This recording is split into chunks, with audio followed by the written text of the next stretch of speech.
Good morning. ఈరోజు ఈనాడు పేపర్లోని news analysis ఒకసారి మనం చూసినట్టయితే మేజర్గా ఈనాడు పేపర్లో అభిశంసనే చిచ్చు రేపిందా, ధన్ఖడ్ రాజీనామా వ్యవహారంలో అనేక ప్రశ్నలు, 2027లో పదవి విరమణ చేస్తానన్న కొద్ది రోజుల్లోనే నిష్క్రమణ, సోమవారం బీఏసీ సమావేశానికి హాజరు కాని నడ్డా రిజ్జు, అంతకుముందు వరుస పరిణామాలు, బలవంతపు రాజీనామా అన్న కాంగ్రెస్.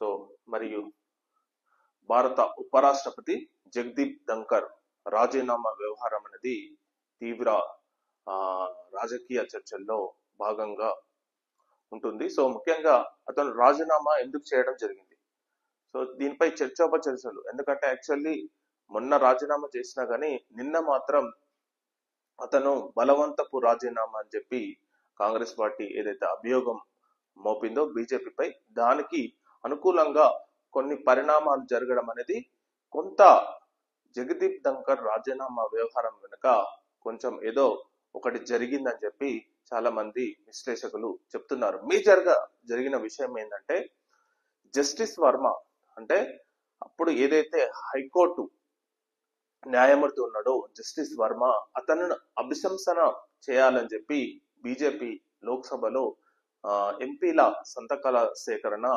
ప్రారంభించడం జరిగింది. కానీ బీజేపీ ఏదైతే సంతకాల సేకరణకు ముందే ప్రతిపక్షాల ఇచ్చిన అభిశంసనతో, ప్రతిపక్షాలు ఏదైతే నోటీస్ ఇచ్చిరో దాటితోనే అభిశంసన చేయాలని చెప్పి రాజ్యసభలో డిప్యూటీ అంటే రాజ్యసభ చైర్మన్ అయిన జగదీప్ ధన్ఖర్ దాన్ని తీసుకోవడం జరిగింది. అంటే బీజేపీ ఏదైతే ప్రయత్నం చేస్తుందో ఆ ప్రయత్నానికి కాకుండా ప్రతిపక్షాలు చేసిన అభిశంసనను నోటీసుగా తీసుకోవడం అనేది బీజేపీకి ఇక్కడ చాలా ఇబ్బందిగా కలిగించింది. దాన్ని వీళ్ళు ఏం చేశారంటే బీజేపీ వాళ్ళు ఇమీడియట్ గా మమ్మల్ని కాదని ప్రతిపక్షాలు ఇచ్చిన నోటీసును ఎలా తీసుకుంటామని చెప్పి డైరెక్ట్ రాష్ట్రపతినే అభిశంసించాలని చెప్పి వాళ్ళు ప్రయోగించే తరుణంలో ఇతను దాన్ని ముందుగా తెలుసుకొని రాజీనామా చేయడం జరిగింది అనమాట. సో ఇది మేజర్ గా జరిగిందని చెప్పి చాలా మంది అనుకుంటున్నారు. సో అది ఎంతో అంతో నిజం కూడా ఉంది. ఎందుకంటే ఈ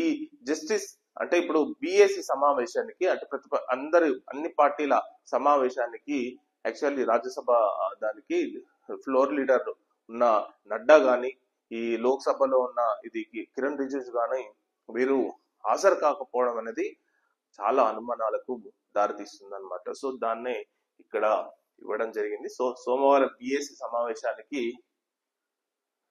హాజరు కాని నడ్డా అండ్ కిరణ్ రిజిజు. సో ఇక అంతకు ముందు వరుస పరిణామాలు, బలవంతపు రాజీనామా అన్న కాంగ్రెస్. సో ఇదే అనమాట మేజర్ గా.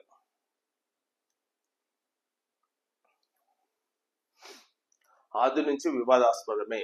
సో ఆది నుంచి వివాదాస్పదమే అంటే వివాదాస్పదము కాబట్టి ఇతను వివాదాస్పదమే కాబట్టి ఉపరాష్ట్రపతి ఇచ్చారు.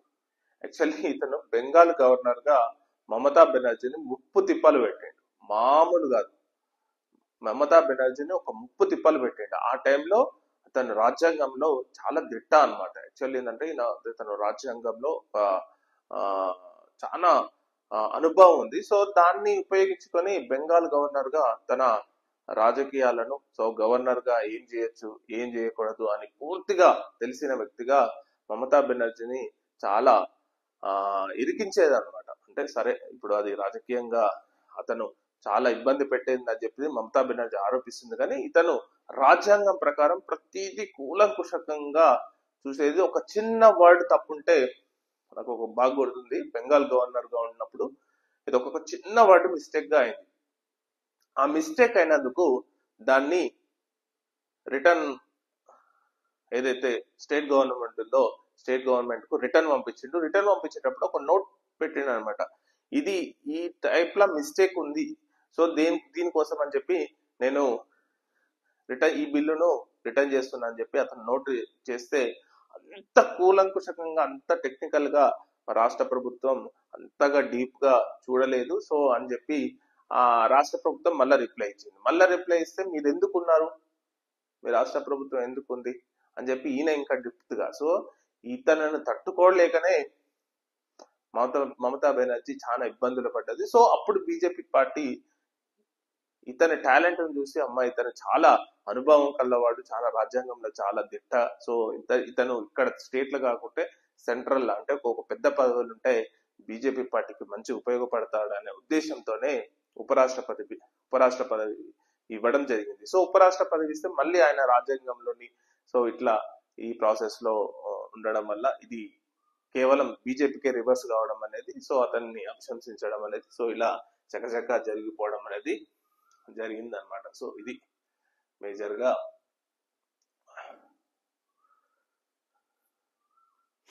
ఉచిత ప్రయాణాలు 200 కోట్లు మహాలక్ష్మి పథకం సరికొత్త రికార్డు, ఆర్టీసీ జీరో టికెట్ల జారీలో కీలక మైలురాయి అనమాట. సో ఆల్మోస్ట్ 200 కోట్ల టికెట్లను ఆర్టీసీ టికెట్లను జారీ చేయడం జరిగింది. అంటే 200 కోట్ల టికెట్లు అంటే దాని వర్త్ వచ్చేసి దాదాపు 6,700 కోట్లు. సో 6,700 కోట్ల డబ్బును గవర్నమెంట్ ఆర్టీసీకి ఇవ్వడం జరిగింది. దీనివల్ల ఆర్టీసీ అనేది చాలా పుంజుకుంది.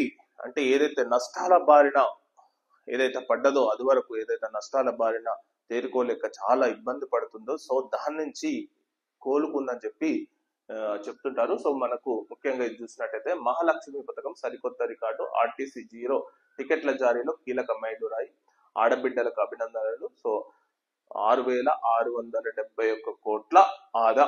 సో ఇది ఫర్ ఎగ్జాంపుల్ మీకు ఒక చిన్న లాజిక్ చెప్తా.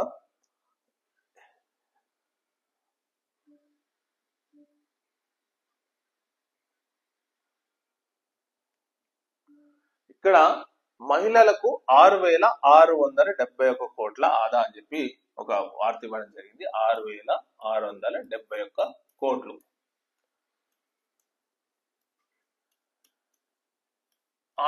తెలంగాణ ఆర్టీసీ టికెట్లను జారీ చేసింది. సో ఇంత అమౌంట్ ను స్టేట్ గవర్నమెంట్ ఆర్టీసీకి ఇవ్వాలి.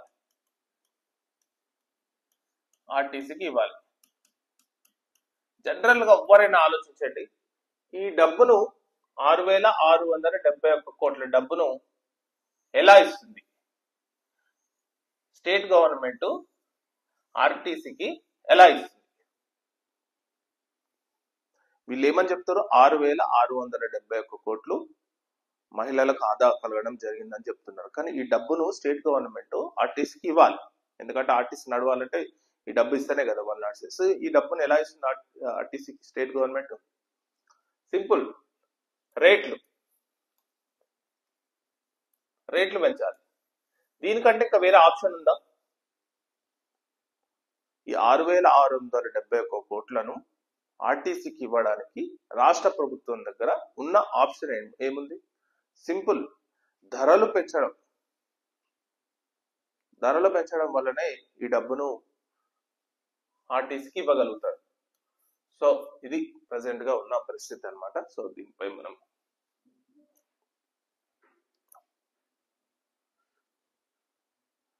బీసీ బిల్లుకు పార్లమెంటులోనూ మద్దతు ఇవ్వాలి, అందుకోసం ఢిల్లీ వెళ్తున్నాం. భాజపా రాష్ట్ర అధ్యక్షుడు రామచంద్రరావుకు దళితు బీసీలు అంటే చిన్న చూపు, ఆయన పంపిణీ లీగల్ నోటీసుకు భయపడే వ్యక్తిని కాదు ఉప ముఖ్యమంత్రి బట్టి విక్రమార్క అని చెప్పి ఒక వార్త ఇవ్వడం జరిగింది. నెక్స్ట్ పట్టణీకరణతో ముప్పు ప్రమాదం బారిన దేశంలోని 300 జనాభా హైదరాబాద్, బెంగళూరులపై తీవ్ర ప్రభావం అని చెప్పి ప్రపంచ బ్యాంకు ఒక నివేదిక వెల్లడించింది.